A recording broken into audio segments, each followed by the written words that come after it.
Assalamualaikum warahmatullahi wabarakatuh. Di sini kami dari kelompok 5 Pancasila. Kami akan mempresentasikan makalah kami yang berjudul Sifat Nilai-nilai Pancasila. Adapun yang mempresentasikannya secara keseluruhan dari anggota kelompok 5 ini.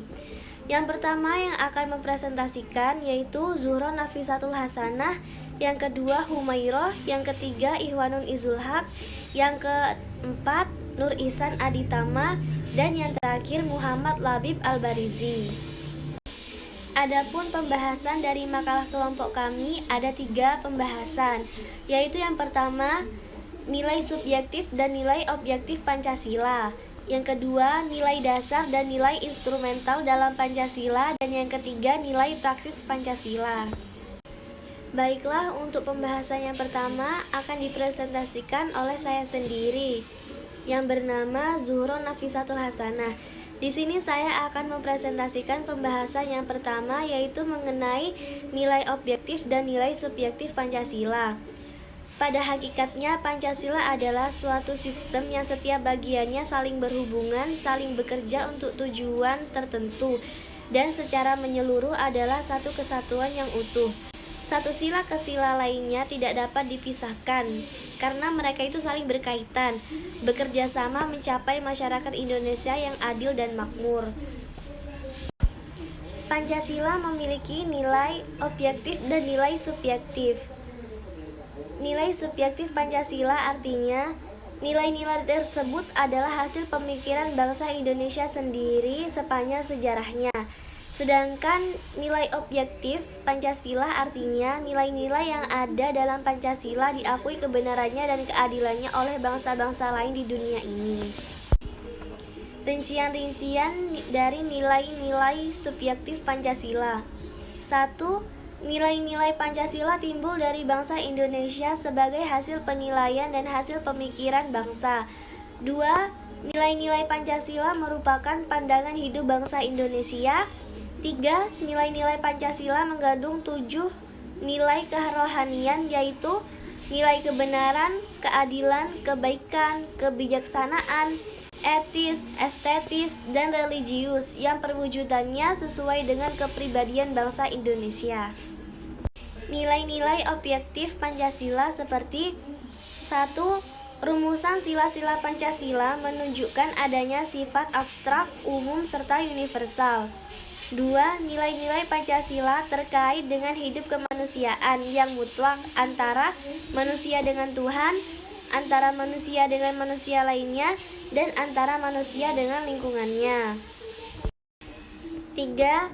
Pancasila dalam pembukaan Undang-Undang Dasar Negara Republik Indonesia tahun 1945. Menurut ilmu hukum memenuhi syarat sebagai kaidah negara yang fundamental, tidak dapat diabaikan oleh setiap orang atau badan kecuali pembentuk negara, yaitu PPKI, yang sekarang sudah tidak ada. 4. Pembukaan Undang-Undang Dasar Negara Republik Indonesia tahun 1945. Secara hukum tidak dapat diubah oleh siapapun, termasuk MPR hasil pemilihan umum. Mengubah pembukaan Undang-Undang Negara Republik Indonesia tahun 1945 artinya membubarkan negara Indonesia. Assalamualaikum warahmatullahi wabarakatuh. Perkenalkan, nama saya Humairah, NIM 20410130035. Di sini saya akan melanjutkan pembahasan yang kedua, yaitu nilai dasar Pancasila dan nilai instrumental dalam Pancasila. Adapun nilai dasar Pancasila merupakan intisari dari apa yang diamanatkan oleh sebuah sistem nilai yang sifatnya tidak bisa berubah alias tetap dan memiliki fungsi sebagai sumber dari segala sumber yang ada di dalam negara kita ini. Sila Pancasila sebagai sebuah sistem nilai pada hakikatnya satu kesatuan yang bersifat sistematis dan fundamental, saling berkaitan dan tidak dapat diganggu-gugat atau digantikan dengan hal lainnya. Adapun nilai-nilai dasar Pancasila meliputi nilai ketuhanan yang Maha Esa, nilai kemanusiaannya adil dan beradab, nilai persatuan Indonesia, nilai kerakyatan yang dipimpin oleh hikmat, kebijaksanaan dalam permusyawaratan perwakilan, dan yang terakhir yaitu nilai keadilan sosial bagi seluruh rakyat Indonesia. Di sini saya akan menyinggung nilai yang pertama, yaitu nilai ketuhanan, selaku nilai yang pertama di dalam nilai dasar Pancasila. Adapun maknanya dari nilai ketuhanan, yaitu bahwasannya bangsa atau negara berkeyakinan akan adanya Tuhan yang menciptakan atau menjadikan alam semesta ini beserta dengan isi-isinya. Dengan itu dapat kita pertegas bahwasannya bangsa Indonesia ini bukan merupakan bangsa yang ateis. Bahkan warga negara Indonesia sekalipun itu berhak berkeyakinan, menganut atau beragama sesuai dengan keyakinannya masing-masing tanpa adanya paksaan dari siapapun dan pihak manapun.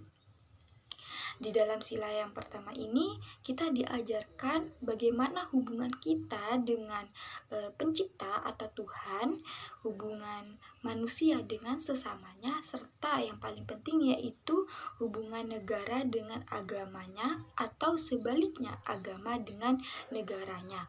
Seperti itu. Untuk yang kedua yaitu nilai kemanusiaan sebagai nilai yang kedua di dalam nilai dasar Pancasila. Mengandung makna bahwasanya negara harus dan perlu mengangkat harkat dan martabat manusia sebagai makhluk yang beradab. Kemudian setelah itu di sini kita juga diajarkan bahwasanya bagaimana sebuah negara tidak pilih kasih seperti itu. Di sini tidak ada pilih kasih, apapun jabatannya, siapapun dia, itu tidak peduli. Yang jelas semuanya memiliki hak dan kewajiban yang sama rata seperti itu. Di sini kita juga diajarkan untuk introspeksi diri dari mana asal kita berada. Walaupun kita belajar di luar, belajar budaya juga di luar seperti itu, dan juga bergaul dan berteman dengan orang luar, tapi ingat dalam nilai kemanusiaan ini kita telah diajarkan bahwasanya kita harus introspeksi diri dan ingat dari mana asal kita berada. Baik, demikian mungkin cuma itu yang bisa saya sampaikan dan saya jelaskan. Untuk selanjutnya akan dijelaskan oleh pemateri yang selanjutnya. Assalamualaikum warahmatullahi wabarakatuh. Perkenalkan, nama saya Ikhwanul Nuzul-Haq. Di sini saya akan melanjutkan presentasi dari Mbak Humairah ya, di poin nilai-nilai dasar dalam Pancasila. Yang ketiga yaitu nilai persatuan. Sila persatuan Indonesia mengandung sebuah nilai, yakni negara merupakan sebuah persekutuan hidup bersama yang memiliki faktor-faktor dalam membentuk sebuah negara seperti suku, ras, budaya, maupun agama. Perbedaan yang dimiliki sesungguhnya merupakan kodrat manusia yang merupakan ciri khas dari masing-masing elemen tersebut. Sebagai cerminan kemajemukan bangsa, maka terciptalah sebuah semboyan Bhinneka Tunggal Ika yang menjadi dasar untuk saling menerima perbedaan, menjiwai sebuah pemersatu bangsa. Yang keempat yaitu nilai kerakyatan. Secara mutlak, sila kerakyatan yang dipimpin oleh hikmat kebijaksanaan dalam permusyawaratan perwakilan mengandung sebuah nilai demokrasi. Nilai-nilai demokrasi kerakyatan yang terkandung di dalam sila keempat menjadi dasar sistem demokrasi di Indonesia itu sendiri. Langsung saja menuju subbab yang kedua, yaitu nilai instrumental dalam Pancasila. Nilai instrumental merupakan nilai yang menjadi pedoman dalam pelaksanaan nilai-nilai dasar. Nilai dasar belum dapat bermakna sepenuhnya apabila nilai dasar tersebut belum memiliki formasi dan parameter yang jelas dan konkret. Nilai instrumental yang berkaitan dengan tingkah laku manusia dalam kehidupan sehari-hari dikenal dengan sebutan norma moral, sedangkan nilai instrumental yang berkaitan dengan suatu organisasi atau negara, maka nilai-nilai itu diwujudkan dalam arah kebijakan atau strategi yang dirumuskan selalu pada nilai dasar. Berikut contoh penerapan nilai instrumental dalam Pancasila dalam setiap silanya. Yang pertama yaitu ketuhanan yang Maha Esa. Perwujudan atas nilai instrumental ini dapat dilihat dalam undang-undang, khususnya di dalam pasal 29.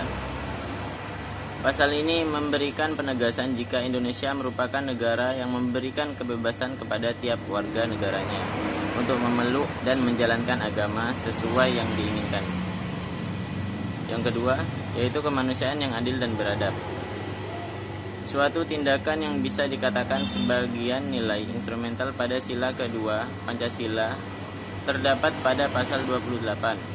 Pasal ini memberikan suatu kebebasan dan keadilan kepada masyarakat dengan berlandaskan hak asasi manusia. Yang ketiga yaitu persatuan Indonesia. Selanjutnya perwujudan nilai instrumental lainnya pada sila ketiga Pancasila ini dapat dilihat dalam pasal 32, 35, dan 36. Di mana pasal ini secara penuh menjelaskan identitas nasional dan simbol kenegaraan meliputi bahasa, bendera, ideologi, lagu kebangsaan, dan lain sebagainya. Yang keempat yaitu kerakyatan yang dipimpin oleh hikmat kebijaksanaan dalam permusyawaratan dan perwakilan. Perwujudan pada sila keempat Pancasila yang berkaitan dengan nilai instrumental terdapat dalam pasal 1 ayat 2. Pasal ini menjelaskan jika kekuasaan tertinggi di Indonesia ada di tangan rakyat. Atas dasar inilah rakyat mempunyai derajat yang sangat tinggi dalam penyelenggaraan sistem demokrasi di Indonesia. Oke, Assalamualaikum warahmatullahi wabarakatuh. Nama saya Nur Ihsan Itama, NIM D2019-1100. Di sini saya akan melanjutkan presentasi dari teman saya, yakni seputar Pancasila. Yang kelima yaitu keadilan sosial bagi seluruh rakyat Indonesia, sila kelima Pancasila. Perwujudan nilai instrumental Pancasila selanjutnya terdapat pada sila kelima, yaitu memberikan sikap yang adil terhadap seluruh masyarakat Indonesia, terutama dalam menjalankan kebijakan pembangunan.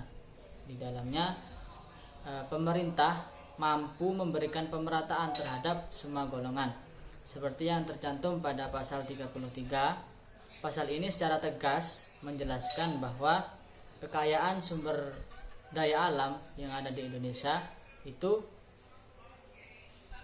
diperuntukkan untuk kesejahteraan manusia, kesejahteraan masyarakat, dan kesejahteraan warga negara Indonesia tanpa terkecuali.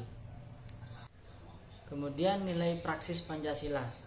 Berbicara tentang nilai praksis Pancasila, tentunya penerapan kita terhadap kehidupan sehari-hari, di mana mulai dari sila pertama hingga sila kelima itu ada hal-hal yang perlu kita terapkan terhadap nilai Pancasila itu sendiri, baik kita terapkan kepada diri sendiri maupun kita terapkan kepada masyarakat.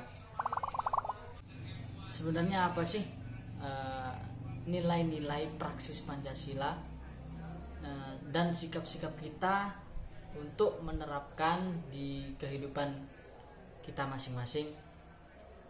Mulai dari sila yang pertama. Dalam sila pertama terbaca bahwa ketuhanan yang Maha Esa. Kita tidak memaksa orang lain untuk menganut agama tertentu. Jadi tidak ada pemaksaan di dalamnya. Kita tidak berhak memaksa orang lain untuk memeluk agama Islam, bukan malah sebaliknya. Kemudian sila yang kedua, kemanusiaan yang adil dan beradab. Dalam nilai praksis Pancasila yaitu memberikan perlakuan hukum yang sama dan adil untuk semua. Jadi semua dianggap adil dan semua dianggap sama. Kemudian sila yang ketiga berbunyi persatuan Indonesia, yang mana sikap praksisnya, nilai praksis dalam Pancasila dalam kehidupan sehari-hari yaitu mendukung pengembangan pembangunan di berbagai wilayah, karena kita maupun mereka itu sama-sama satu bangsa, yaitu bangsa Indonesia. Kemudian sila yang keempat berbunyi kerakyatan yang dipimpin oleh hikmat kebijaksanaan dalam permusyawaratan perwakilan, di mana kita berhak untuk menggunakan hak suara dalam pemilu. Contoh, itu hanya sebagai contoh. Selain itu kita juga berhak untuk mengemukakan pendapat ketika dalam forum musyawarah seperti itu. Kemudian yang kelima yaitu keadilan sosial bagi seluruh rakyat Indonesia. Seperti yang kita ketahui, contoh sikap yang bisa kita terapkan dalam kehidupan masyarakat yaitu tidak bersikap diskriminatif. Jadi tidak membedakan mana yang sesuai dengan kita maupun tidak, semuanya itu sama. Oke, baik. Jadi saya di sini akan menjelaskan contoh nilai praksi sila dalam Pancasila itu sendiri, yaitu bersahabat dengan berbagai macam suku, ras, budaya, serta agama yang berbeda. Terus menjalin komunikasi serta interaksi antara satu dengan yang lainnya secara baik. Terus menghormati sesama manusia dan menghargai segala perbedaan. Terus juga ikut serta dalam gotong royong dan saling tolong menolong dalam kehidupan sehari-hari. Nah, situ di sila pertama berbunyi ketuhanan yang Maha Esa. Artinya di situ setiap warga Indonesia tidak harus dipaksakan untuk mengikuti agama yang berbeda. Tidak dipaksakan untuk memilah-milah agama, namun diwajibkan untuk beragama dan mempercayai adanya Tuhan. Nah, untuk yang sila kedua, kemanusiaan yang adil dan beradab, artinya semua orang yang hidup di Indonesia harus bersikap adil serta beradab. Di situ semua orang punya hak untuk keadilannya masing-masing serta punya tata krama dalam kehidupan sehari-hari seperti itu. Yang ketiga, ini adalah Persatuan Indonesia. Persatuan Indonesia ini menjelaskan tentang nilai-nilai nasionalisme yang dimana di situ menjunjung tinggi Pancasila, cinta tanah air, seperti yang dikatakan Sumpah Pemuda itu satu nusa, satu bangsa dan satu bahasa, yang dimana di situ setiap warganya saling menguatkan dalam sistem pemerintahan. Juga pemerintah memperhatikan bagaimana cara pemerintah untuk senantiasa memperhatikan rakyatnya agar tetap mencintai produk-produk lokal dan menghargai budaya-budaya lokal. Terus yang keempat, kerakyatan yang dipimpin oleh hikmat dalam permusyawaratan perwakilan. Nah, di sini jadi kerakyatan yang dipimpin oleh hikmat, yaitu ketika negara Indonesia adalah negara yang demokrasi gitu kan. Semua orang berhak memilih serta berhak untuk dipilih. Di situ kita tidak ada paksaan karena sistemnya itu musyawarah gitu kan. Dan sistem demokrasinya itu dari rakyat. Dan untuk rakyat, bagaimana cara pemerintah atau pemangku kebijakan memberikan peraturan-peraturan ataupun tata tertib serta menurunkan kebijakan-kebijakan untuk mensejahterakan rakyatnya seperti itu. Terus yang kelima yaitu keadilan sosial bagi seluruh rakyat Indonesia, yang dimana di situ keadilan secara hukum, keadilan secara peraturan-peraturan yang ditetapkan oleh undang-undang dalam bernegara. Jadi yang menikmati atas keadilan tersebut adalah seluruh rakyat Indonesia seperti itu.